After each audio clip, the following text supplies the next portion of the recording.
interesting. I grew up in an agricultural background, so I grew up on a dairy farm in my younger years, and as I continued to grow older, I decided that I kind of wanted to move forward away from the family farm. At that time, it was the early '90s, and Emerald Lagasse was on TV, and I kind of started watching him cook things, and he had the great word bam and put a lot of food and love, passion in what he did. So I decided to pursue a career in culinary arts, and this is where it led. With that being said, I went from working on a dairy farm, going to college, and I ended up here. Very Awesome. interesting and how that all kind of gets together. But if you look at it, I look at it as different aspects. I'm more of a connecting link now because I'm on both sides kind of. So I know all the farmers, all of them know me, and they all have great, wonderful products that are right here in this one area. And when I say wonderful, I mean award-winning. And there's quite a very unique blend of what there is to offer in the upstate New York area.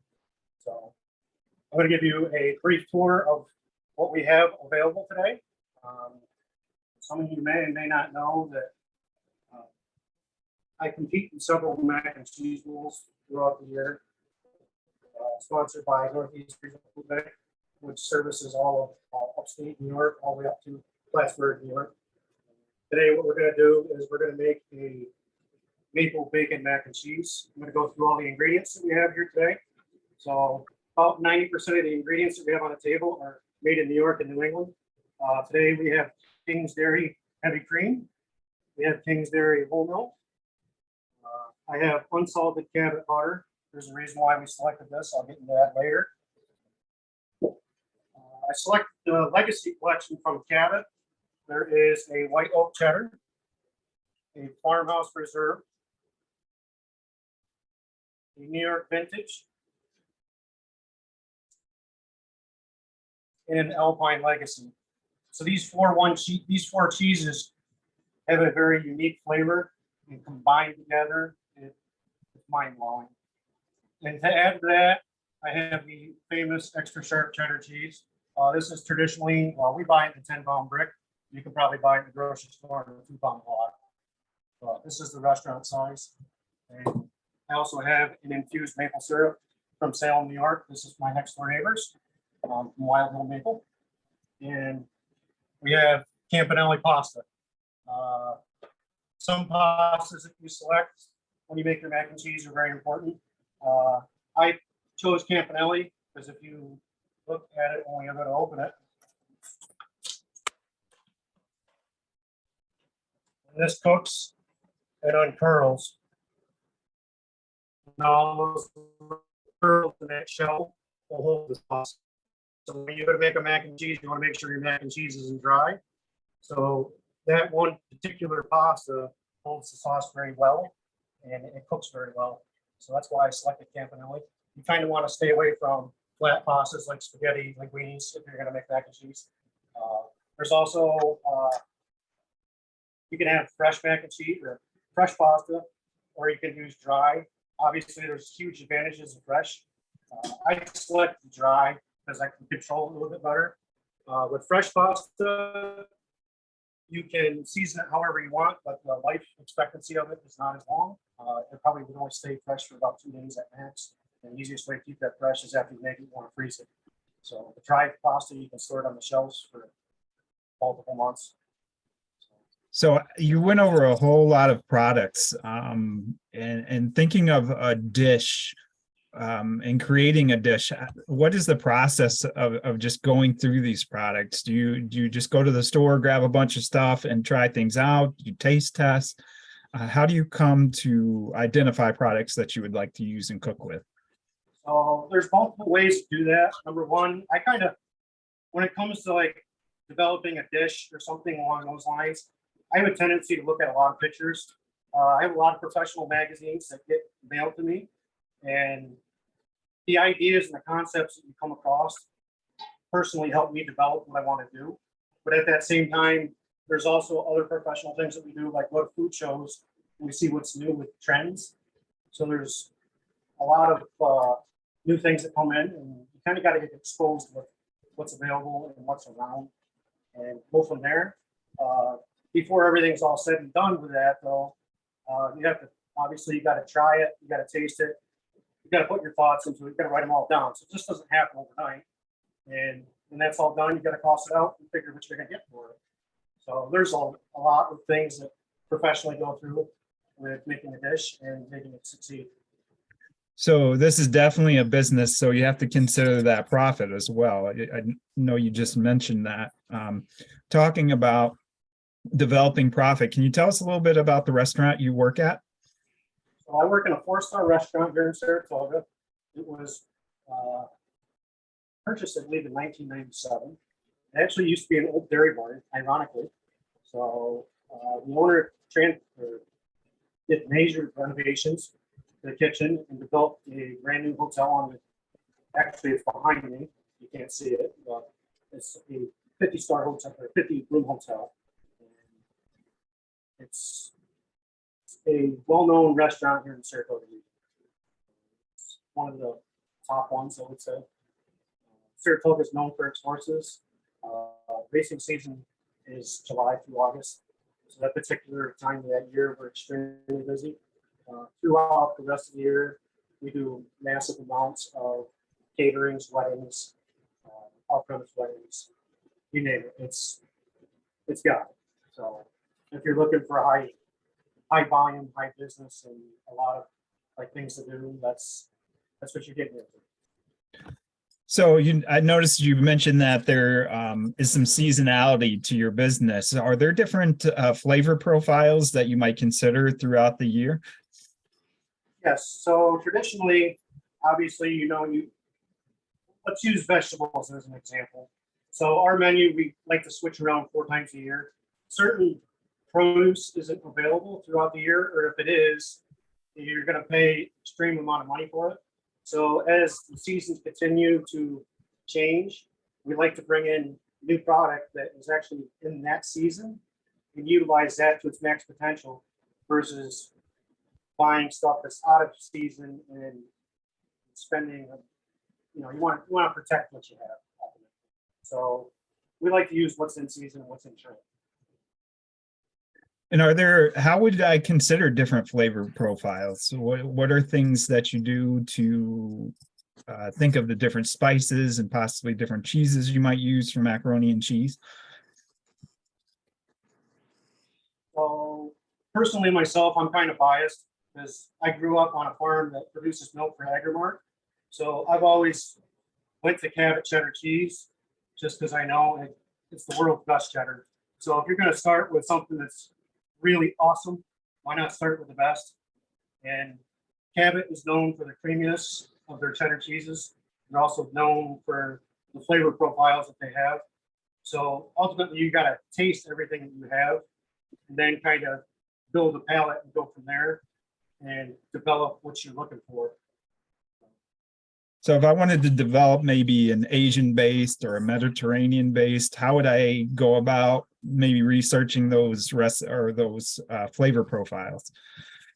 So professionally myself, first thing I would think of is, what do I think of when I look at like the Mediterranean area? There's ingredients that are notorious for that area.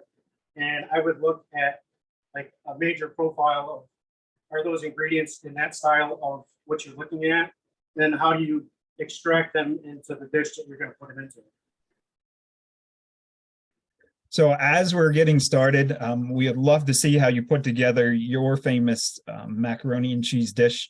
I do have a great question. They want to know, does Chef Kane shred his own cheese or those pre-shredded? Is the taste I actually different? shred these from scratch. So you cannot buy these legacy cheeses. They come in a 6-ounce bar. You have to shred them from scratch. For today's purposes, to save us a little time, because I know you guys are in class, I'm not going to bore you to death. I went ahead and shredded every single one of these cheeses. And there's roughly about 6 ounces of shredded cheese in each bowl. So is there a difference buying pre-shredded or block cheese and shredding yourself? Absolutely. Pre-shredded cheese ultimately has, I'm not going to say like a powdery texture to it, but it has like, I'm not sure what word I want to use this actually, but it's got like an extra starchy flavor to it. Versus if you buy like a whole block and shred it yourself, it has that fresh flavor to it. So I personally, I notice the difference. I mean, maybe you might not, I don't know. And is there anything that I should avoid when I start to develop my macaroni and cheese dish? Any kind of pastas or flavors that I should avoid? Pastas that I would avoid, I think I briefly touched on it earlier. If you're doing mac and cheese, you don't want flat pastas like spaghettis, linguinis, fettuccine, stuff like that.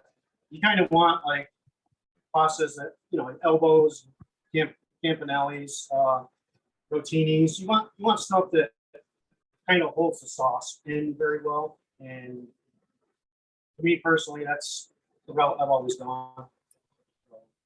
And Mrs. Miller's 5th grade class wants to know, how long have you been a chef?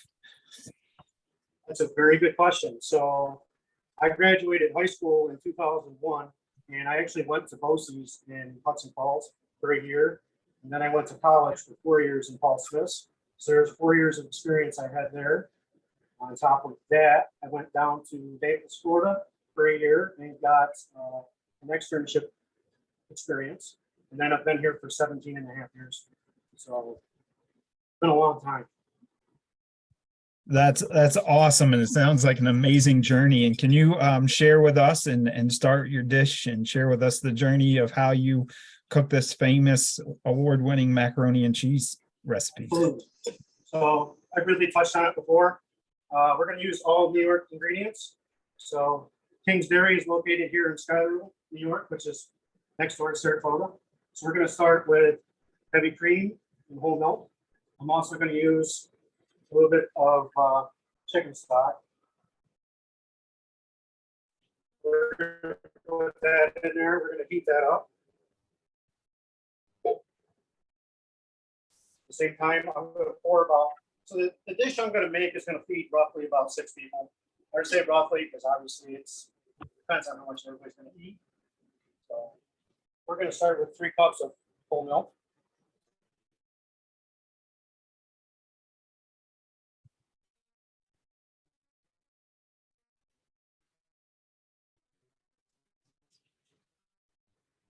And there's also a reason why I have whole milk and heavy cream. To go with the cheese, I'm looking for a extremely creamy mac and cheese. Me personally, I don't like dry mac and cheese. I like I like a mac and cheese that has a lot of flavor. And I find that when you blend your milk, you ultimately have the flavor profile that matches the cheese. So we're going to go with that. And as you're adding your milk, Arjunus in class V30 would like to know why you use so many different cheeses. So I want to target a flavor profile that's different than anybody's ever experienced. So when I use the 4 blends of the legacy cheeses, each one of those legacy cheeses has a specific profile that blends with that cheese. Like for an example, at the bottom of the bar, so this is the white oak. It says English style, and it says it has hints of caramel and sweetness. So when you start blending all the ingredients together, you have a unique profile that kind of is something that you've never experienced. So that's why I've selected multiple cheeses. So you've added your chicken stock, you've added some cream, milk. Yep. I also have a little bit of a pinch of roasted garlic pepper in there. You probably can't see it in there, but it's right there towards the top.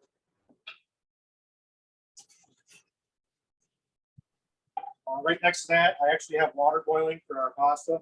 Dry pasta is going to take roughly anywhere from 8 to 15 minutes to boil versus fresh pasta, which takes about 4 minutes. So you got to also think about that when you're cooking your pasta, that there's a time discrepancy of how long X is going to take to actually put 2 and 2 together. So that might go right into a question we have from Mrs. Miller's 5th grade class. What is the responsibility of a sous chef? And that might be to have these things prepped. Am I I'm correct? glad that you asked that question. So my responsibility is actually to oversee every aspect of this kitchen. So we have multiple staff members that I work with throughout the day, and I'm responsible for making sure that they maintain product quality that we have set aside for each dish, and make sure each dish is executed the way it's supposed to be, the way our menu is written. I also do a couple other things that I'm responsible for. I'm responsible for helping the executive chef, managerial wise. Some other things I'm responsible for is inventory.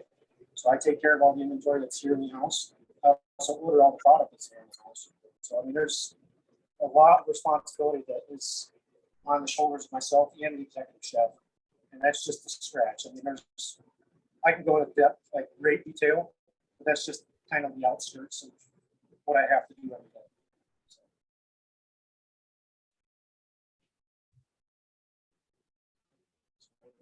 So what are you looking for? So we've added these wet ingredients into the pot. What are you looking for as far as knowing when to add the next product? So the next product that I'm going to add is actually the cheese. What we're looking for here is I want to bring the milk up to a scalding temperature. I don't want it boiling. I want it scalding. So if you look at it, obviously I just put it in the pan and it just took the milk out of the fridge. So it's roughly 41 degrees when it comes out of the fridge. Scalding means that I want it right before a boil. Boiling is 212. So I'm looking at about 160 to 180 degrees. If I increase the surface area of the pan, traditionally that actually helps heat liquids up a lot faster. So I don't have a lot of liquid in there, so it's probably going to take about a minute to 2 minutes before I can add cheese. And the milk that you're using came from farms right there in Saratoga Springs. So that milk is probably maybe 2-3 days from the farm. Yes, that is correct, actually. So it's King's Farm is actually from where our restaurant is located. It's no more than 5 miles away. So if you want to talk about how fresh it is and how fast it gets here, it's incredible, number one. So the freshness and the quality so is going to help this dish stand out from anything else. King's actually, I believe, also won an outstanding quality milk award this year at the state convention. And I think it's nationally recognized as well. And so we have a classroom from Sunset Park from PS 169. They want to know, have you ever prepared this mac and cheese dish at Longfellow's, the restaurant you work at? Absolutely. So long story short, back in 2018, I was contacted by Cabot to compete in a mac and cheese bowl that was sponsored by Upstate or Northeast Regional Food Bank. I've never actually did that prior to anything because I've always not had the time frame to fit that in. So we competed in a small mac and cheese bowl that was in Saratoga and ended up winning that. And then from there, we took the same mac to mac and cheese bowl that was at the Regional Food Bank. We won there. That traditionally has about close to 4,000 people coming and sampling the product. So that was, you're talking about all the upstate restaurants that are like big time popular competing that. So that's not small. That's good size. And we decided to go from there to put it on the menu. So it's been our menu for 4 years almost. So, and every year we have a variation that's different. And if you look at our menu, you can pretty much ultimately the only thing that's going to change, the base is going to stay the same, but you can add different proteins to it later on. So when you say proteins, you're talking about beef, Talking about chicken. bacon, beef, chicken, bacon, fish, pork. And then we want to go out there tofu. If you want to go that route, go tofu, but I probably wouldn't recommend that. But that is actually an option. Pulled pork, short rib. I actually did a short rib mac and cheese a couple of years ago, and I find that short rib is very hard because when it falls apart in mac and cheese, it kind of has like a stringy texture. So I wasn't thinking about that when I did that. It actually ultimately cost me that mac and cheese contest. It had awesome flavor profile, but the stringiness to it just doesn't blend that well. So I would stay away from that. I mean, if you're gonna do short rib, I would leave it in a whole brick form versus shredded up.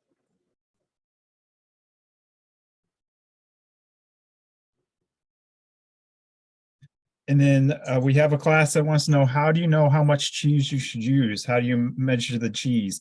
Do you just go by eye and keep adding when you first develop your dish? Or do you dump a whole bunch in Each and see bar how is it 6 turns out? ounces. Each bar is 6 ounces. What I did is, I know that half of this bar is 3. So we have roughly, I told you earlier, about 4 ounces of cheese in each one. So about right where this black line is about 4 ounces of cheese. A little bit more maybe. But shred every single one of those. And we're gonna put every single one of those in there. And we're actually almost at that point. As you can see, you can start to see the steam start coming off. That's telling me that we're approaching that scalding temperature. One way to check it is you can actually put a thermometer in there, and I actually do that one. And I have a great question from Jack from Miss Stanley's first grade classroom, and they want to know, you did share that you are going to be using box macaroni and cheese, which is great. It's a great product, and it keeps it the same every time you use it. But they want to know if you ever use homemade mac or pasta noodles. Homemade Do you pasta? have a special machine that you use to make that? So I don't have a lot of experience making homemade pasta. The only experience I had was from a restaurant that I worked at in Lake Placid when I was in college. And I personally find it easier to use the dry mac because I can control it a little bit easier. If you're into making your own mac, your own pasta, yes, absolutely. Because you can season it how you want to. It's going to be richer in flavor, and it's just better. I mean, if you're good at doing that, I would absolutely do it. But that's not my strength, so I'm going to stick to something I know is consistent over time. And Maya from Mrs. Jones' class wants to know why you started with chicken stock. Why did I start with chicken stock? So I wanted to infuse flavors. I know that's a very good question, because why is chicken stock in pasta? So I'm looking for a specific flavor profile that I've kind of extracted over the course of time, and I have it in there, number one, for the salt content. As you notice later on, I'm not going to actually put any salt in here.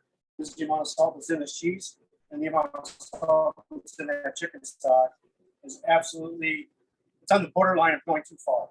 So I use that for that reason, and just looking for that flavor profile to kind of add to what I'm doing. So the first cheese I'm going to add is a white oak cheddar.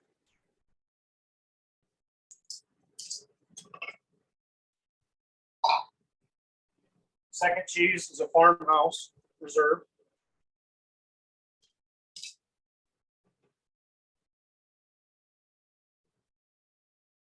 Third cheese is a New York vintage.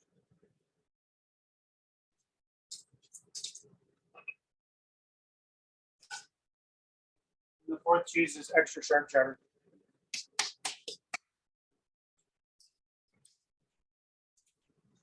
We're going to take all those cheeses, I'm going to heat them up, and we're going to stick it into the roux ultimately. Anybody that knows what a roux is equal parts fat and flour.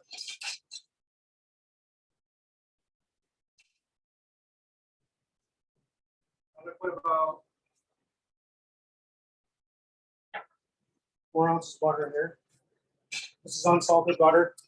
I briefly touched on it earlier. The amount of salt that I have in that cheese, I want to use unsalted butter, because if I keep adding salt into it, you're going to end up tasting the ocean. We don't want that. So can you tell us a little bit what a roux does for your dish? So a roux ultimately thickens your sauce. As you can see, that we come over here, yeah, it's kind of thickened it a little, but if I were to make a mac and cheese like that, it's going to be runny. So you want the sauce to actually stick to the pasta versus running off. So in order to do that, we create a thickening agent, which is roux. You can also use what we call a slurry, which is equal parts cornstarch and water, if you want to make it gluten-free. However, I don't have gluten-free pasta today, so there's absolutely no reason to do that. And if I was using mac and cheese at home and I purchased a box macaroni and cheese, and I was using that box mac and cheese, that roux would already kind of be in that So packet, that that roux mix would they already be send in us. that instant packet mix. When we talk about that stuff, there's a lot of ingredients in there that if you can't pronounce them and don't know what they are, there's probably a good reason why they're in there. I can't answer what all the ingredients are in there. I do know there's sticking agents in there that ultimately do the same thing. So And we'd have a question, why are you using white cheddar instead of yellow? that's a very good question. About 80% of the cheddar cheeses that Cabot produces are a white cheddar. They do, however, make a yellow cheddar, but I did not decide to use that because I want to keep my mac and cheese white. That's traditionally to me when I think of, I'm kind of picky when I eat mac and cheese just because obviously my mother actually makes better one than I do, which is scary, but there's a lot of love that goes into that. And when I think of mac and cheese, I think of homemade mac and cheese. I always have it. It's basic. And when I look at yellow, I think of the stuff that you buy. It's in a Kraft box mac and cheese. And to me, that's not mac and cheese. That's, you know, that's not. So we have our butter melted. We're gonna have about 4 ounces of flour, and we got to be careful when we do this because it's gonna happen really quick. We don't want to burn. You have equal parts fat and flour.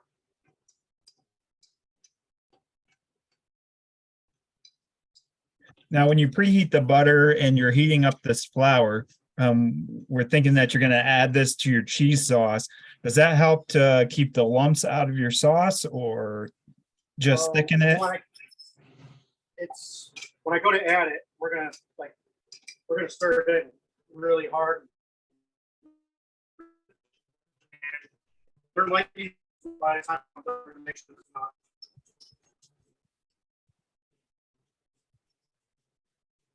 I also want to cook this down a little. There's 3 different types of roux.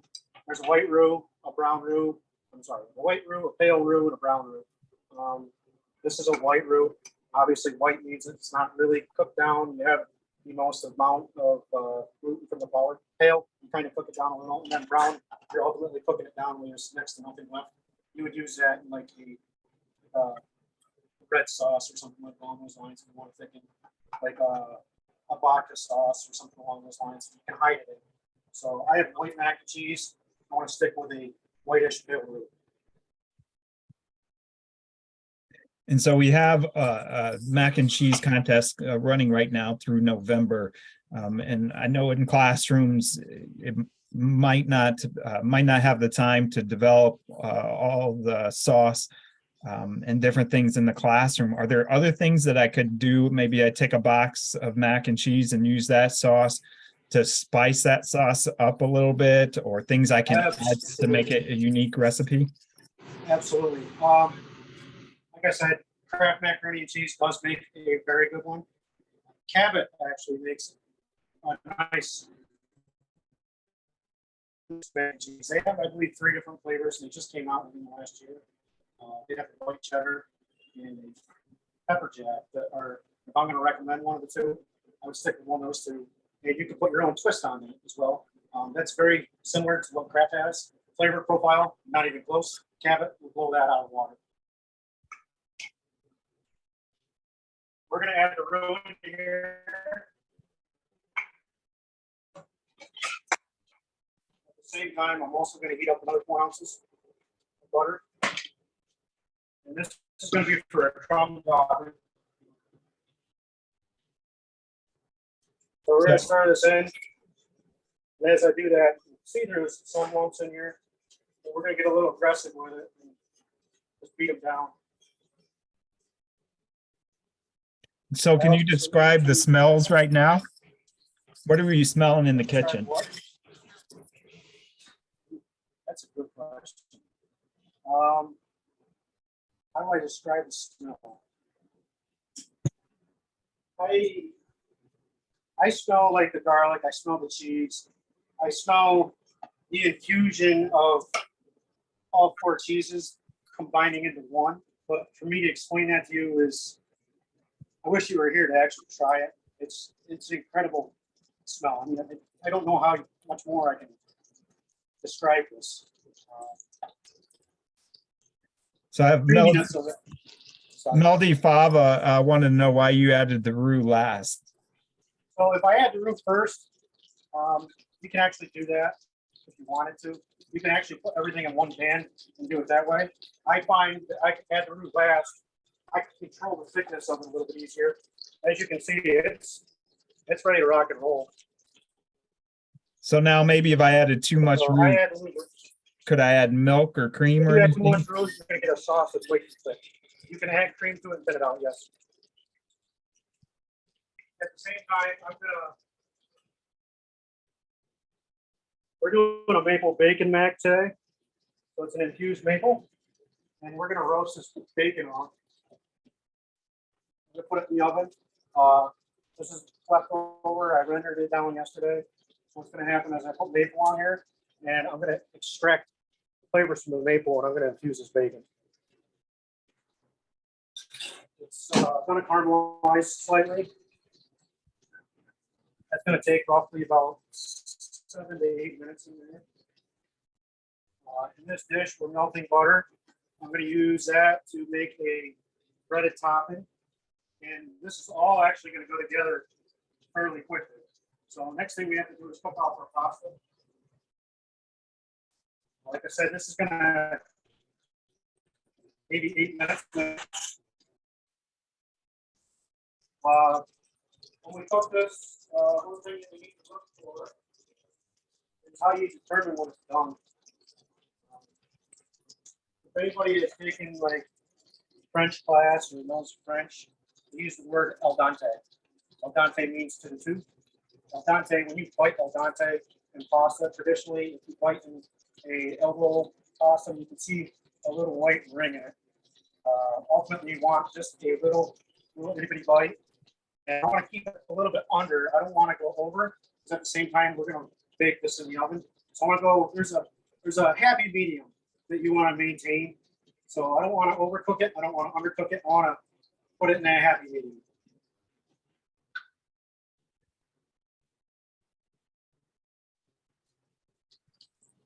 So as we have about 6 minutes left, we do have a couple questions besides mac and cheese. What other dishes do you like to make?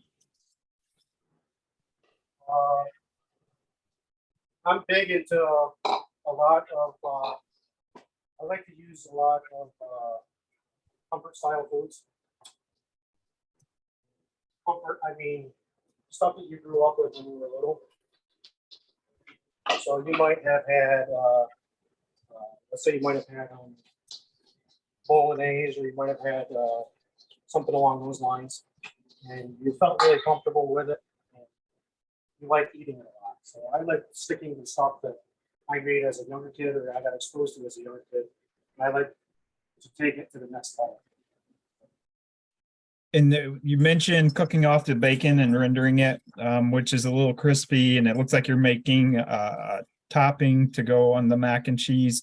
Yes. Todd, can you talk a little bit about textures? So texture I go for.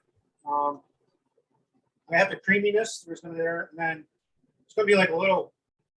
I'm not going to say like a little crunch. It's not going to be soggy, but it's going to be. It's going to be there. It's not going to be. It's going to be like a little ripple, roughly. It's not texture-wise. It's going to be just a little different. So I don't know what the word I want to use is, but it's not a crunchy. It's not a creamy. It's something that kind of breaks in between the two. And so it's important developing a meal for your patrons to have different textures.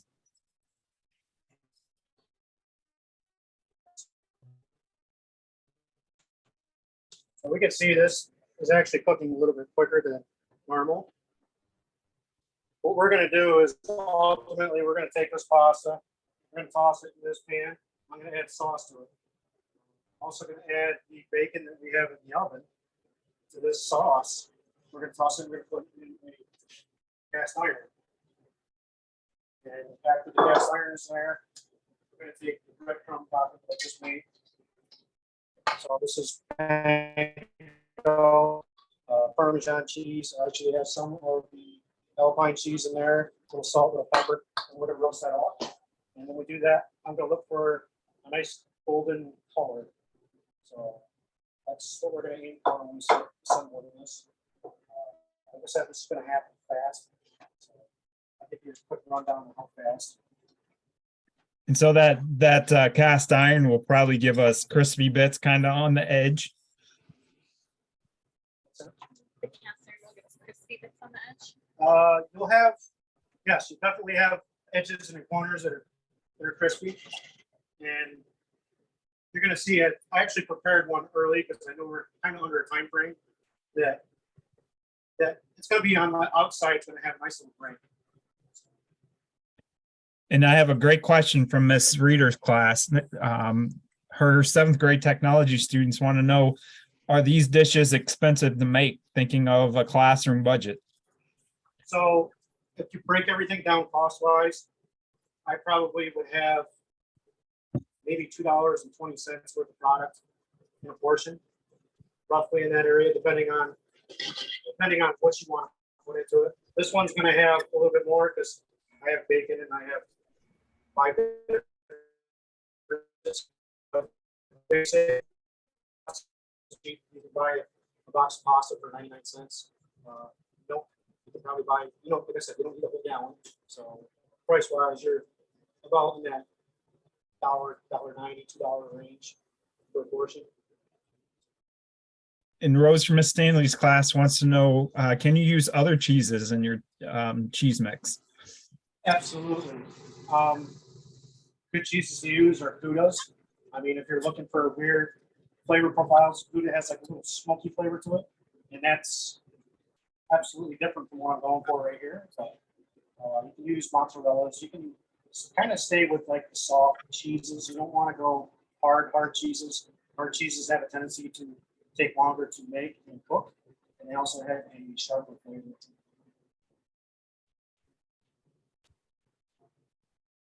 So we we show you the pasta that we have pretty simple.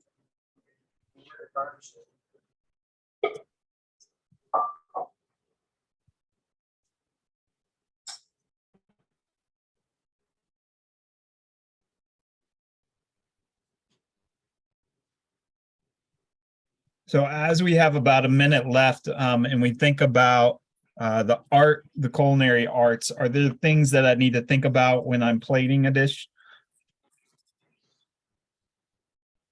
Things that you need to worry about. So obviously you're going to first thing you're going to do is you're going to eat with your eyes. So if you look at that, it's kind of basic.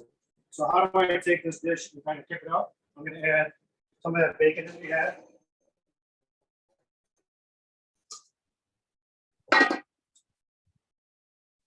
We're going to add that as a garnish.